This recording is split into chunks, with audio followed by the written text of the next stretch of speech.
తొక్కేస్తాండ్రు అంటాండ్రు ఈడికి తొక్కేసుకుని మా మీద వేస్తారేట్రా. చూశారు కదా వీడియో. ఈ వీడియోని చాలా రోజులుగా సోషల్ మీడియాలో, ఫేస్బుక్లో, ఇన్స్టాగ్రామ్లో చాలా దగ్గరలో చూస్తూనే ఉన్నా. కాకపోతే దీనికోసం తొందరపడి మాట్లాడితే దొరికిపోతానని చెప్పి 5 T20లు అయ్యాక మాట్లాడదామని ఊరుకున్నా.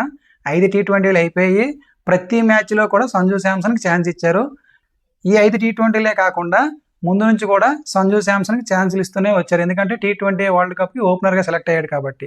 పాపం మనోడి కోసం అని చెప్పి all format captain, head coach Gautam గంభీర్కి ఫేవరెట్ ప్లేయరు, బీసీసీఐకి ఫేవరెట్ ప్లేయర్ అయిన శుభ్మన్ గిల్ని కూడా పక్కన పెట్టారు. కనీసం శుభ్మన్ గిల్కి అవకాశం ఇచ్చిన 5 మ్యాచ్లు 2 మ్యాచ్లు ఖచ్చితంగా ఆడి ఉండేవాడు. కానీ మనోడు ఒక్క మ్యాచ్ కూడా బాగా ఆడలేదు. సంజు శాంసన్ పైన అయిపోయినట్లే.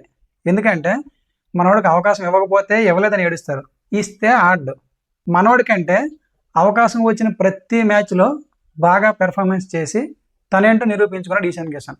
సో T20 వరల్డ్ కప్కి అభిషేక్ శర్మతో పాటు ఈశాన్ కిషన్ని ఓపెనర్గా పంపించే అవకాశం 100% ఉంది.